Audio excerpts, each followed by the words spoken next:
अरे भाई ये सब बुढ़ापे में करते हैं यार। क्या यार, ये जवानी है दीवानी, कम ऑन प्लीज। गूगली गंदे बदतमीज। नहीं ऐसा नहीं है, बहुत पैसा है हमारे पास, financially I am also fine. तगड़ी हूं, ऐसे दबा दूं, जान निकाल दूं किसी की। चिल्ला दे, दिखा दे इसको इसकी औकात। तो हमारे अंदर सब्सटेंस है नहीं, कहते भाई मन में एक बार गाली आई है, मुंह से निकलनी तो बनती है। Wow, I'm seeing you in person. Amazing. मेरा क्वेश्चन है, अभी मतलब मेरे हस्बैंड बाहर बैठे हैं तो मैं उनसे ये पूछ रही थी कि मैं उनसे पूछूं क्या, तो उन्होंने कहा तू यही पूछना जो तू हमेशा मेरा दिमाग खाती रहती है बाहर पूछ के। तो दिक्कत ये है सर कि मेरी लाइफ में कुछ दुख है, पर आज तक वो दुख मुझे पता ही नहीं चला, क्योंकि मेरे हस्बैंड भी अच्छे हैं।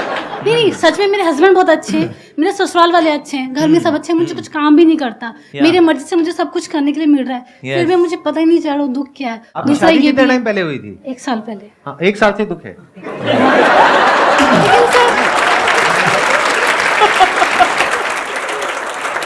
ऐसी शादी, ऐसा नहीं कि शादी की वजह से ही दुख होते हैं, बहुत अच्छे ऐसे भी गृहस्थास हैं, they are very happy in household life.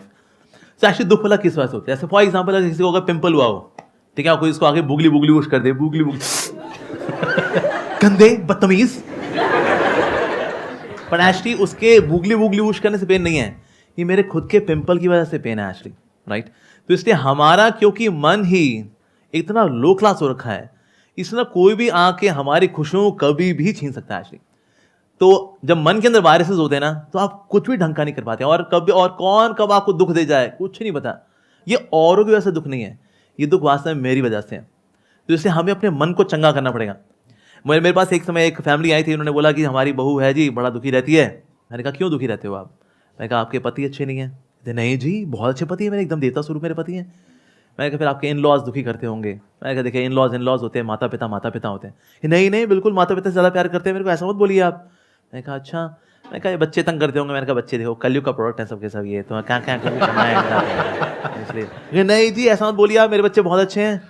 मैंने कहा अच्छा फिर फाइनेंशियल क्राइसिस रहते होंगे। मैंने कहा देखिए लक्ष्मी तो से नारायण के चरणों में ही स्टेबल रहती है, बाकी जगह तो कभी आनी है कभी जानी है, जो राजा है वो रंग है, जो रंग है वो राजा है। नहीं ऐसा नहीं है, बहुत पैसा है हमारे पास, financially I am also fine. मैंने कहा फिर आपकी हेल्थ खराब रहती होगी। मैंने कहा देखिए कलयुग के शरीर हैं ये, घुटनों के दर्द, लोअर बैक पेन। मैंने कहा नहीं ऐसा नहीं है, बहुत तगड़ी हूँ, ऐसे दबा दूं जान निकाल दूं किसी की। मैंने कहा अच्छा ये बढ़िया है। मैंने कहा फिर दिक्कत क्या है आपको? ये दिक्कत ये है जी मैं चाहती हूँ हम लोग यूएस में सेटल हो जाए। मेरे हस्बैंड कहते हैं नहीं हम इंडिया में रहेंगे। ये सोच के मैं दुखी रहती हूँ। तो ये मन का स्वभाव है। जैसे आपने देखा कभी ना जब सौंफ दांत में फंस जाती है, बार बार जीभ कहाँ जाती है? जहाँ सौंफ फंसी होती है, बाकी दांतों में नहीं घूमती वो। और ये कैसे हम जहाँ दिक्कत है वहीं यही मन है। एक्चुअली मेरा क्वेश्चन ये है कि जैसे कलयुग में तो भक्ति की बहुत ज़्यादा ज़रूरत है, बहुत ज़्यादा, एंड ये मैंने अपने एक्सपीरियंस से बोल रही हूँ। तो मेरा ये है कि अगर जैसे हमें बहुत सारी नेगेटिविटीज़ आती हैं, तो अब क्या होता है कि भक्ति हमें हेल्प करता है कि हम अपनी जो भी हमारी नेगेटिविटीज़ हैं हम उससे तो हम कर लेते हैं, अपना हेल्प कर लेते हैं। बट क्या होता है ना कि समहाउ आप जो दूसरों से आती है आपसे, जैसे कोई एग्जाम्पल कोई पर्सन अगर वो हमारी लाइफ में नेगेटिव है तो हम उससे कैसे लड़ें? क्योंकि हम हमेशा मैंने सुना है कि कहते हैं कि उसे एलिमिनेट कर दो, उसे निकाल दो अपनी लाइफ से, बट आप हमेशा वो भी पॉसिबल नहीं कर पाते हो क्योंकि नहीं हो पाता है, हम हर किसी को लाइफ से नहीं निकाल सकते हो। तो उसमें हमें क्या करना चाहिए? होता क्या नेगेटिविटी, ये तो बाहर ही जो सोर्सेज है ना, एक्चुअली हमने ऑलरेडी नेगेटिविटी बहुत इकट्ठी कर रखी है, और मन का स्वभाव नेगेटिव होने का ही है। अब देखो नेगेटिव, इसलिए आप देखो जो टीवी सीरियल्स भी होते हैं ना, उसमें 90% नेगेटिव चल रहा होता है। ये मर गया, वो मर गया, उसने उसको धोखा दे दिया, वो पलट गया, और लोग ऐसे ऐसे 5-5 हज़ार एपिसोड के बिना कहानी के टीवी सीरियल देख करके जिंदगी अपनी खराब कर चुके हैं, और आज भी खुशी खुशी कर रहे हैं। एक कहावत है, when we do not have spiritual substance in the heart then we remain slaves of our surroundings. हमने परिस्थितियों के गुलाम बने क्यों रहते हैं? Because I don't have spiritual substance in my heart. तो इसलिए बहुत जरूरी है कि हम उस स्पिरिचुअल सब्सटेंस पे काम करें, पर वो जब नहीं होता then we get provoked very easily. जैसे हमने देखा कभी कभी क्रिकेट में है ना, बॉलर होता है वो अपील करता है आउट, अंपायर बोले वाह यार क्या अपील किया भाई, वही आउट है यार। ऐसा होता है? नो बॉलिंग कितनी अच्छी अपील कर ले, अंपायर नॉट आउट। ऐसे होता राइट? वही देता है, वो भले दोबारा अपील करे, इवन देन जो अंपायर होता है वो थम करके बोलता है नो, नॉट आउट।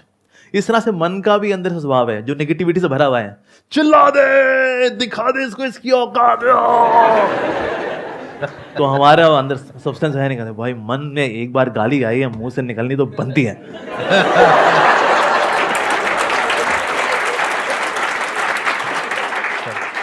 पर होता क्या है, when you have that spiritual substance in the heart, ये जो भक्ति से जो मिलने वाला जो सब्सटेंस है ये इतना कंडेंस्ड होता है एक्चुअली, वो आपको ठहराव देता है कि जो प्रोवोकेशंस आती है when negative person is inciting you to behave in negatively, Hare Krishna, that's it. देखिए बेसिकली क्या होता है कि हम चाहे उसको भक्ति कहें, चाहे स्पिरिचुअलिटी कहें, चाहे राइट अंडरस्टैंडिंग कहें of the scriptures, but the point is कि जब अंदर से आप स्ट्रांग होते हो, अंदर से आपको स्ट्रेंथ मिलती है, तो दो चीजें होती हैं। या तो ये जो नेगेटिव लोग होते हैं वो जब आपके पास में आते हैं तो ज्यादा देर तक वो आपके साथ नहीं रह सकते, वो अनकंफर्टेबल होने लग जाएंगे, आप नहीं होगे, वो होने लग जाएंगे, तो वो अपने आप ही दूर हो जाएंगे। लेकिन कई बार लाइफ में ऐसी सिचुएशंस आएंगी जब कोई ऐसे लोग आपको मिलेंगे वो आपके ऊपर अटैक करने लग जाएंगे, that could be verbally, physically और in any way which is not right. उस वक्त आपको लड़ने की स्ट्रेंथ चाहिए, वो स्ट्रेंथ भी आपको स्पिरिचुअलिटी से मिलेगी। Then you need to have that kind of a frame of mind कि बड़े आराम से ठंडे दिमाग से सोच करके समझ करके फिर आपको लड़ना है। जैसे महाभारत में भगवान कृष्ण ने बोला अर्जुन को लड़ने के लिए, ये थोड़ी कि भागने के लिए। जब लड़ने का मौका आ गया है तो लड़ना भी है। तो ऐसा नहीं है कि there is one solution for all kinds of situations. There are different kinds of people and we need to deal it in a different way. For example, आप कहीं पे जॉब करते हो और वहां पे मान लेते हैं कोई बॉस है आपका और वो आपसे बदतमीजी से बात कर रहा है, वहां पे you need to have that kind of strength कि आपको उसके सामने खड़े होकर के बोलना है, चाहे सबके सामने चाहे अकेले में, इनफ इज इनफ, आज के बाद में दोबारा से मेरे से इस तरीके से बात नहीं करनी है। सिंपल, यही तो बोलना है। इसके लिए भी तो स्ट्रेंथ चाहिए ना। तो वो स्ट्रेंथ कहां से आती है? जब हमारे अंदर एक कॉन्फिडेंस होता है कि हां मेरे साथ में या तो कोई है, दैट कुड बी भगवान, शक्ति, या फिर अगर मैं कुछ सही करूंगी तो मेरे साथ में गलत हो कैसे सकता है। हाँ, शॉर्ट टर्म में हो सकता है, लॉन्ग टर्म में हो ही नहीं सकता अगर मेरी नीयत साफ है तो। ठीक है, ठीक है, ओके। सर, क्वेश्चन पूछने से पहले मैं ये बोलना चाहूंगी कि आप और मैं सेम कॉलेज से हैं। अच्छा, केएमसी हैं? Yes sir, I am also from KMC. लेकिन आपने सेकंड ईयर में छोड़ा नहीं होगा, आपने पूरा किया नो होगा। सर, यस, मैं ये लाइन बोलने वाली थी, फिर मैंने कहा आप रोस्ट हो जाओगे। नहीं, मैंने खुद का रोस्ट कर दिया, मेरे को आदत है। तो सर माय क्वेश्चन इज कि स्पिरिचुअलिटी या इससे रिलेटेड जो भी चीज़ें हैं, ये मोस्टली हमें तभी याद आता है जब हम या गुस्से में होते हैं या सैड होते हैं। ये चीज़ें जब हम पार्टी कर रहे होते हैं, इंजॉय कर रहे होते हैं, तब हम नहीं सोचते कि क्या है स्पिरिचुअलिटी या हमें मेडिटेशन करना चाहिए। तो सर कैसे हम इसे अपनी लाइफ में इम्प्लीमेंट कर सकें कि या तो हम बहुत खुश हो या बहुत दुखी हो, बट एक बैलेंस रहे, और कैसे हम अपने स्पिरिचुअलिटी की जर्नी को स्टार्ट करें और उसे परस्यू करते रहें। एक्चुअली ना ये इसमें दोष ऐसी आप लोगों का नहीं है, दोष है मीडिया का। मीडिया ने क्या किया, स्पिरिचुअलिटी को बैकवर्ड बताया कि स्पिरिचुअल है क्या तू? अरे भाई ये सब बुढ़ापे में करते हैं यार, क्या यार ये जवानी है दीवानी, कम ऑन प्लीज।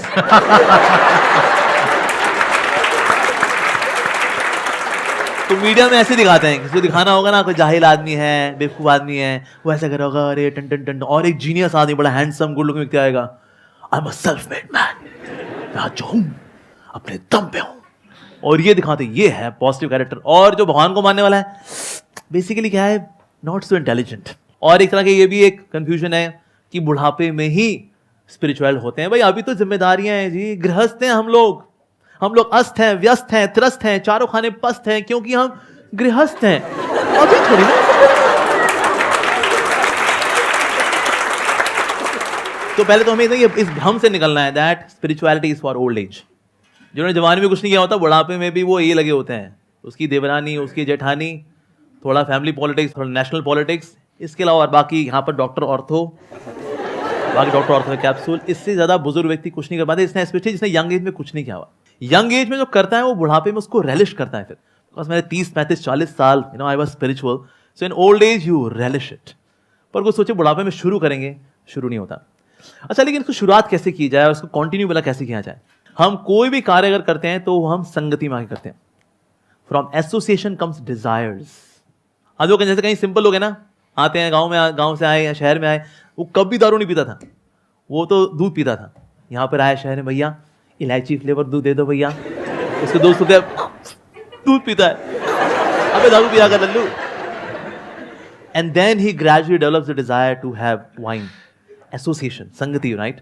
तो इसलिए कोई भी कार्य अगर संगति से होता है तो फिर स्पिरिचुअलिटी भी कैसे होगी? संगति से. अब वो जो दारू पीने वाले लोग भी है ना, वो संगति में जो पीते हैं ना, तो उनको दारू का नशा चढ़ता है. संगति. आपने दारू के बारे में इतना बोल दिया, कुछ लोगों के मुंह से लार टपक रही है, मैं देख रहा हूँ. ये पूरा गीला गीला कर दिया उन्होंने यहाँ पे. तो जब दारू का जब नशा चढ़ता है तो संगति में चढ़ता है, तो स्पिरिचुअलिटी का नशा भी कैसे चढ़ेगा? संगति तो करनी ही पड़ेगी. We should have holy association. Actually पहले Indian culture was very simple. पहले लोग खेती बाड़ी करते थे और उसके बाद आएंगे और फिर इकट्ठा होंगे और फिर सबके सब क्या करेंगे? हरि कथा सुनेंगे, राम कथा सुनेंगे, और वहां पर संत महात्मा जी हैं, सब सुनते हैं, और फिर सबको थोड़ा सा प्रसाद दिया जाता है. दैट वाज इंडियन कल्चर, वैदिक कल्चर एक्चुअली. तो ये कल्चर क्योंकि हमने भुला दिया, इसलिए आज हमको लगता है वेल अब जब तनाव में होंगे तो भी तो जाएंगे प्रभु के पास. नहीं, हमें हमेशा when we are always ready, then we can tackle situations of life very nicely. So prayerful attitude या spirituality should not be emergency wheel. It should be steering wheel. मान लो आपको कोई who is your near and dear, whom you love the most? Mother. ठीक है, मैंने आपकी mother को kidnap कर लिया अगर, ठीक है, और आपके घर में मैंने सीसीटीवी कैमरा लगा दिया मैंने, कि क्या नाम है आपका? अंजलि. अंजलि. मैंने कहा अंजलि जी, आपको लगा मैं एक संत हूं, पर मैं तो डाकू था और मैंने आपकी माँ को किडनैप कर लिया है. अगर आपने रोज आधा घंटा भगवदगीता पढ़ी और आधा घंटा भगवान का नाम लिया तो आपकी माँ को कुछ नहीं होगा. लेकिन जिस दिन ये नहीं हुआ तो सोच लेना फिर. तो आपके पास कोई गप्पबाजी करने के लिए आएगा ना, कहता है अरे बाबा प्लीज जाओ, I am to do this. वो अमोघ लीला प्रभु आए थे संदीप जी के शो में, हमें नहीं पता था उनकी असलियत. मेरी माँ को किडनैप किया उन्होंने, घर पे सीसीटीवी कैमरा लगाया हुआ है, उसको करना है अभी. टाइम निकलेगा, 100% निकलेगा, because your mother is priority, और उनकी वजह से वो spiritual activity will become priority, और उसके लिए टाइम निकलेगा ही निकलेगा. उसके बाद कोई बोलेगा अरे नेटफ्लिक्स से पिक्चर आई हुई है लाल सिंह चड्ढा, आओ. अरे नहीं भाई नहीं, प्लीज ये CCTV camera, oh no. Time निकलेगा, राइट? मेरे माइंड में वैसे एक क्वेश्चन आ रहा है, just curious to know. Please बताइए. अगर आप बताना चाहें तो दैट्स ओके, अगर नहीं तो कोई बात नहीं. नहीं, फील फ्री. तो जब से आप इस बात पे आए जी, उससे पहले जैसे मैंगो पीपल हम सब हैं वैसे ही थे आप, या हमसे थोड़ा अलग थे? मतलब शुरू से ही कुछ अलग थे? नहीं, आई वाज आल्सो नॉवल. मैं आप लोगों से, मैं ऐसा नहीं मैं वीनस या मार्स से यहाँ उतरा हूँ, मैं बिल्कुल मैं मतलब 14 फरवरी को आप भी मतलब पूरा वो एक्चुअली मैं बताता हूँ उसकी वजह इसलिए क्या है. वैसे तो मैं बिल्कुल नॉर्मल ही था, पर ना मेरी लाइफ में थोड़ा ट्विस्ट ये हुआ कि 14 फरवरी के बाद 15 फरवरी को लोग बहुत काउंसलिंग लेने के लिए आया करते थे. 14 फरवरी को लोग करा लेते हैं जो करना होता है उनको, उसके बाद दिल टूटे हुए जो होते हैं वो 15 फरवरी को आते हैं. So somehow by arrangement of the lord, पता नहीं क्या कहेंगे, I was like love guru, you know love guru. तो टूटे दिल वाले ना आते हैं, यू नो हम जब किसी से सच्चा प्यार करते तो हमें सच्चा प्यार क्यों नहीं मिलता. और फिर मैं उनकी काउंसलिंग करूंगा, मैंने कहा इट्स ओके यार, ये सब लड़के ऐसे ही होते हैं. ये मतलब इस बात पे आने के बाद या पहले की बात? ये पहले की बात है. अच्छा, पहले ही लोग बिफोर स्टार्टिंग में बात मैं ये देखा करता, मैं कहा ये दुखियारी लड़के भी आते हैं, दुखियारी लड़कियां भी आती हैं, ये उनको गबड़गोची करते हैं, ये उनके साथ गबड़गोची. मैं कहा ये मामला यार ये बहुत गड़बड़ है, इसमें कोई प्यार व्यार नहीं है. नोबडी लव्स एनीवन, सब खुद से प्यार करते हैं एक्चुअली. तो ये वैलेंटाइन डे कुछ नहीं होता कि जब तक तुम मेरी इंद्रिय को तृप्त करती रहोगी, आई लव यू, और तुम भी अगर करते रहोगे आई लव यू टू. मैं कहा यार ये तो बहुत गड़बड़ मामला है. सो although I live like a normal human being, पर मैंने खुद को चुना नहीं to become a love Guru giving counselling to टूटे दिल वाले लोग. लेकिन लाइफ समहाउ ऐसे अनफोल्ड हुई, मैं कहा यार ये टूटे दिल वाले लड़कियां भी हैं, टूटे दिल वाले लड़के भी हैं. मैं कहा मामला तो बड़ा खोखला है यार. So I was also like a normal human being, but by God's grace I learn by hearing and observation. मैंने एक चीज़ नोटिस करी कि जो भी लोग इस्कॉन से जुड़े हैं या ये स्पिरिचुअल जर्नी से जुड़े हुए हैं, उनके चेहरे पे आप अगर नोटिस करोगे तो एक अलग तेज है. पहले लगता था वो आर्टिफिशियल स्माइल है, लेकिन अब लगता है ये इनर स्माइल है. तो ये कोई ऐसा नहीं है मैन मेड है या कुछ वो दिखाने के लिए करते हैं. तो अब जैसे मैं जॉब में हूँ, तो प्रॉब्लम क्या होती है, जैसे रात को हम लोग अपना काम खत्म किया उसके बाद सो गए, तो सुबह मॉर्निंग होते ही या पूरी रात में यही टेंशन रहती है कि कल अपने को ये काम करना है, तो उस चीज को लेके कहीं ये चीज मेंटेन नहीं हो पाती चेहरे पे, या नॉर्मल लाइफ में भी पूरी टेंशन रहती है हर टाइम पे, तो वो कैसे मैनेज करें या उस चीज को कैसे डील करें, ये एक मेन क्वेश्चन है मेरा। कुछ चीजें हैं जो आपके वश में हैं और कुछ चीजें हैं जो आपके वश में नहीं है। जो चीजें आपके वश में हैं, क्या उसकी टेंशन आपको लेनी चाहिए? नहीं, आपके वश में है ना, तो काहे की टेंशन लेनी? अच्छा, फिर दूसरा सेक्शन है, क्या आपके वश में नहीं है, क्या उसकी टेंशन लेनी चाहिए? नहीं, वो वश में ही नहीं है, तो ये तनाव भला होता क्यों है? यही तो है दो सेक्शंस, एक मेरे वश में है, एक मेरे वश में नहीं है। तो जो मेरे वश में नहीं है, जब मैं उसको खींच खींच करके अपने वश वाले सेक्शन में लाना चाह रहा होता हूं ना, ये एक्सरसाइज स्ट्रेस लेकर के आती है। बस ये एक्सरसाइज छोड़नी है हमको, कि जो चीज़ मेरे वश में नहीं है, से for example you love somebody, उसके बाद भी आपको धोखा देता है, ठीक है, उसका वो किसी और से इन्फ्लुएंस हो गया, ये हमारे वश में नहीं है। हमारे वश में क्या था? उस रिश्ते को अच्छे से निभाना, वो हमारे वश में था। तो इसीलिए जब आप ये चीज़ समझ लेते ना, कभी आपको ऐसे कोई दिक्कत हो, ये पेन कॉपी पेन लेकर बैठ जाओ, लाइन खींचो बीच में, क्या वश में है क्या वश में नहीं है, that's a simple activity and start working on it, आपका स्ट्रेस कम हो जाएगा। अब वो जितने लोग भी तनाव में रहते हैं ना, जितने भी कंट्रोल फ्रीक्स हैं, ये तनाव में रहेंगे, बिकॉज यार always controlling controlling controlling controlling, मैं लोगों को कंट्रोल कर लूँ, स्थितियों को परिस्थितियों को कंट्रोल कंट्रोल कंट्रोल, फिर चीज़ें जब कंट्रोल के बाहर जाती हैं, उससे भी तनाव आता है। दूसरे हैं परफेक्शनिस्ट, इनको भी बहुत तनाव आता है, बिकॉज सबको उनको चाहिए एवरीथिंग 10/10, सबको 10/10 होना चाहिए। मेरी एजुकेशन 10/10, मेरी सैलरी 10/10, मेरी सेविंग्स में 10/10, मेरी गाड़ी 10/10, मेरी वाइफ 10/10, मेरा पड़ोसी 10/10, पड़ोसी की पत्नी 10/10।